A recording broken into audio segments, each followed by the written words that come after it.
Howdy folks, your average Joe back here to do part 2 of your emergency fly fishing kit, and throwing in a little bit of survival stuff in there too. By far I'm not a fishing guide or expert or survival expert, but I do have a little advice that might help you out there. The reason I'm doing a part 2, originally I planned on doing this all in one video, and forgetful of me, kept forgetting some things, and then I'd redo the video and include that and then forget something else. So I just figured it'd be easier to do a part 2.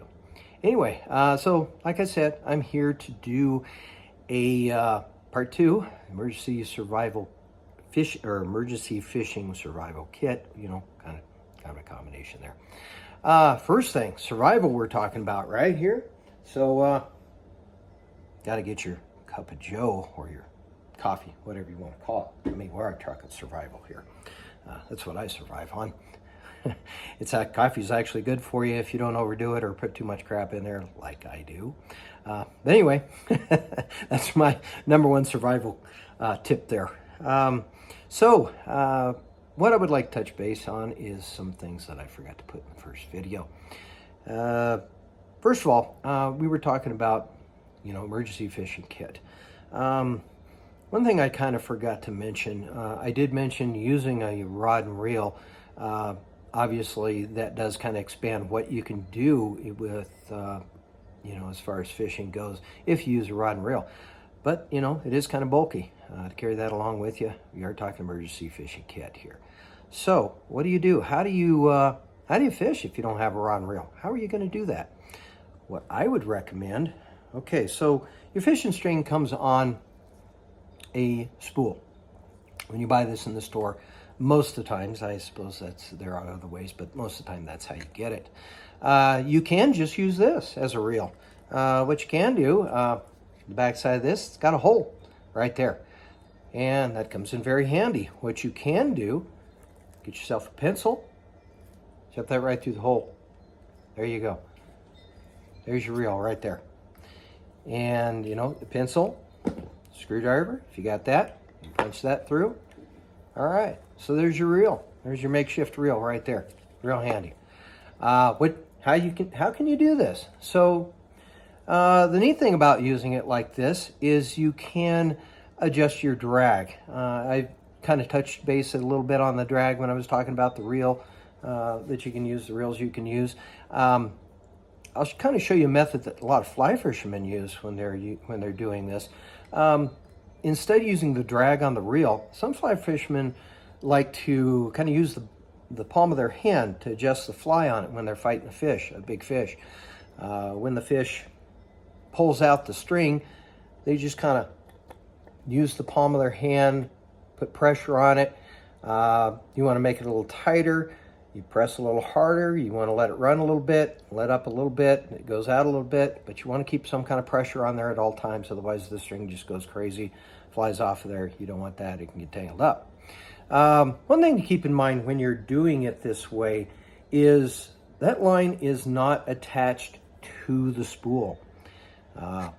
If you happen to hook into a big fish, if you happen to hook into a big fish and he's running your line out, you're trying to adjust that drag. If it gets all the way down, guess what? It's not attached to it. There it goes. Your line went out.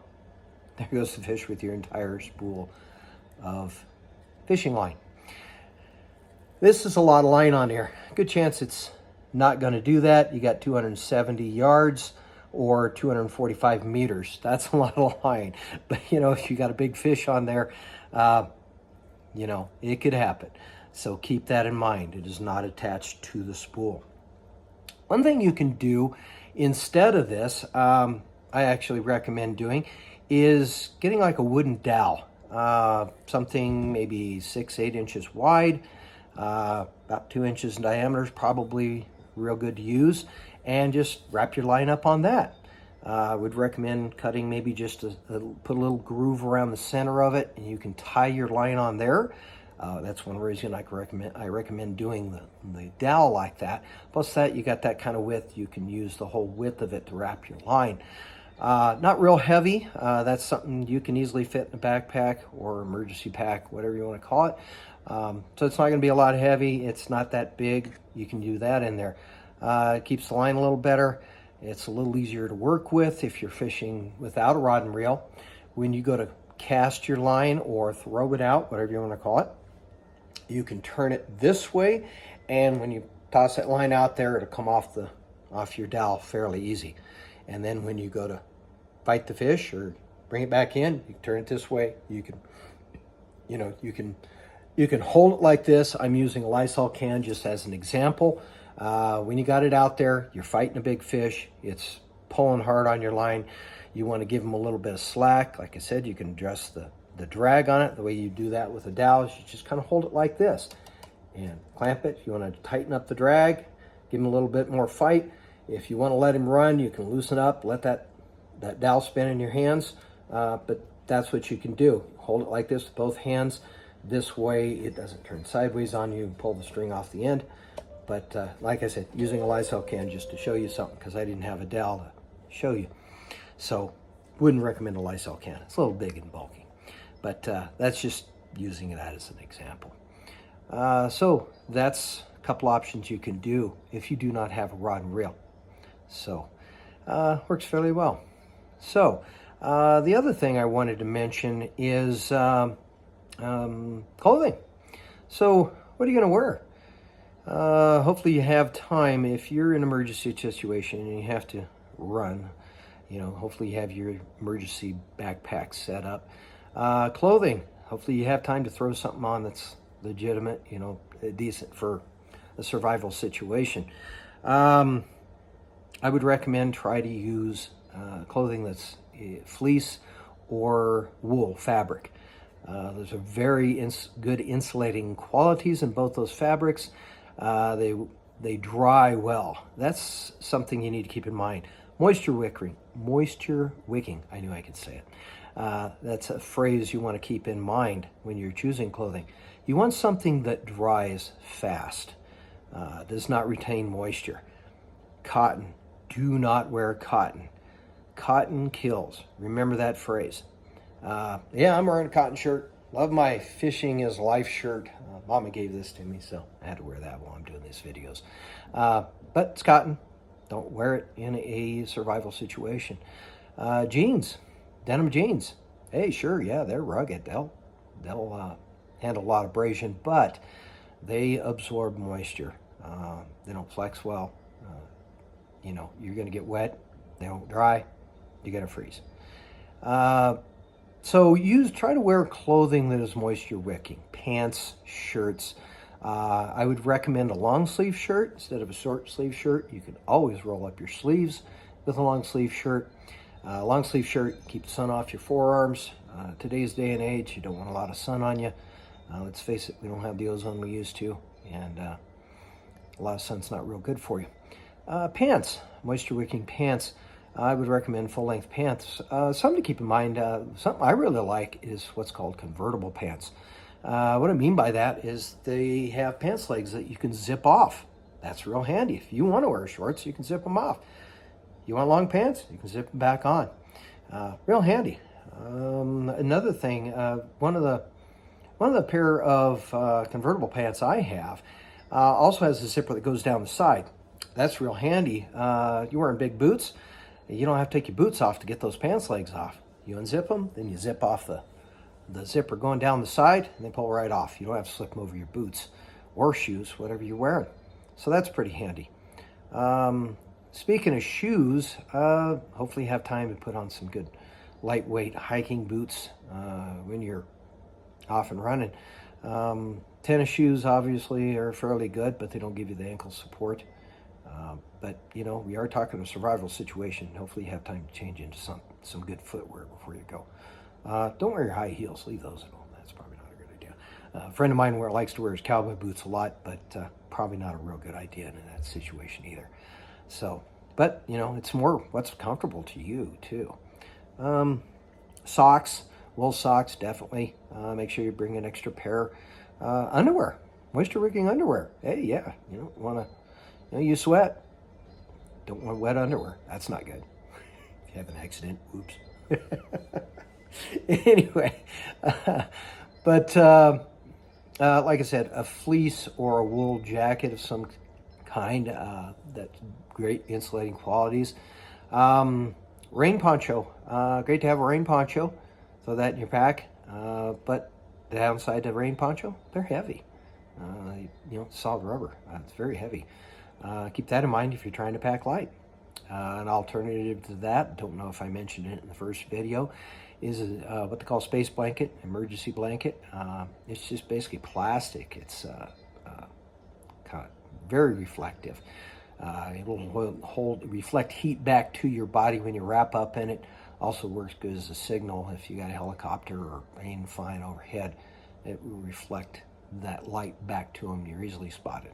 So that works well. Those are also very lightweight. Rain jacket. Yeah, definitely want a rain jacket. Something that's, spend the money on a good one. I can't emphasize that enough. You got a lot of different rain jackets out there. They claim to be breathable and waterproof. It's very hard to find one that is both. So you want something that is breathable. It isn't going to do you a lot of good if you're stopping the rain from getting to you, as if you're sweating in there. Either way, you're getting wet. I've seen some rain jackets that do have zippers in the armpits. That's pretty handy for ventilating. Sometimes, you get rain and it's still fairly warm and it gets real humid and you're breathing and sweating. You can unzip those zippers underneath the armpits. You're still staying dry and you're out in the rain, but you're also ventilating fairly well there too. So try to find something like that. I would recommend that with a hood also. A hat. What do you wear with a hat? Would recommend a fleece stocking cap if you can find one. The fleece, once again, insulates very well. It will insulate if it gets wet. So that can, when you're not wearing it, you stuff it in your emergency pack. That's a good idea. And some kind of hat that has that's not too heavy, but has a brim all the way around. I don't recommend a cowboy hat. I love wearing them. However, when you're not wearing them, it's hard to store. Something that's crushable, breathable, brim all the way around, keep the sun off, keep the rain off. When you're not wearing it, you can wad it up, put it in your pack. That's not the drawstring. I've got one. I can't think what you call them, the type of hat. Anyway, but it's got a drawstring also. If it's heavy winds, it won't blow your hat away. Or you can just pull it off, let the drawstring hang, you can let it hang behind you. So that's a good idea too. So I think I've covered clothing. Gloves wouldn't be a bad idea to get some fleece gloves. I've got a pair of those. Those are lightweight, a little bulky, but I think if it's going to be cool at all, it's, you got to keep your extremities warm too. So I think that's pretty much covered everything I can think of. If you got any suggestions, feel free to leave them in the comments. Maybe I'll do another part to these. Hope you enjoy hope this is well information for you. Hopefully you don't have to use it, but if you do, hopefully it helps you out there. I by far am not a survival expert or a fishing guide or a fishing expert, but hopefully the information I've given you has helped you out. Tight lines? I guess I haven't explained that. I almost forgot that. In my comment section in part 1, I did in the comment section, tight lines. What does that mean? It's a phrase that a lot of fishermen say to each other, but what does it actually mean? When you got your hook, your bait, your fly, lure, whatever, you don't want a lot of slack in your fishing line. And what I mean by that is you don't want a lot of line out there. If it's wandering everywhere else, you've got line that's gone down in the current a little bit. And I also mentioned setting the hook when a fish bites. So when you got a fish, you want to jerk on that line, it sets the hook in there, so it lodges it in the jaw or in the mouth or whatever, and that way the fish doesn't just spit it out. Well, if you've got a lot of slack in your line and you go to set that hook, you jerk on it, guess what? You haven't set the hook. You've just pulled in a little extra slack there. If you've got a lot of line out there, you've just taken the slack out. That's all you've done. You haven't set the hook. So you want to leave it fairly tight. You want a fairly straight line with your out to the hook, whatever you got on there. You want a fairly straight line. And if you don't have that straight line, like I said, you got a lot of slack, you go to set the hook. You don't set the hook, you just bring in a little slack. So that's what tight lines means. That's why fishermen say to it. I wish you tight lines. Hopefully that helps you out. And have a good day.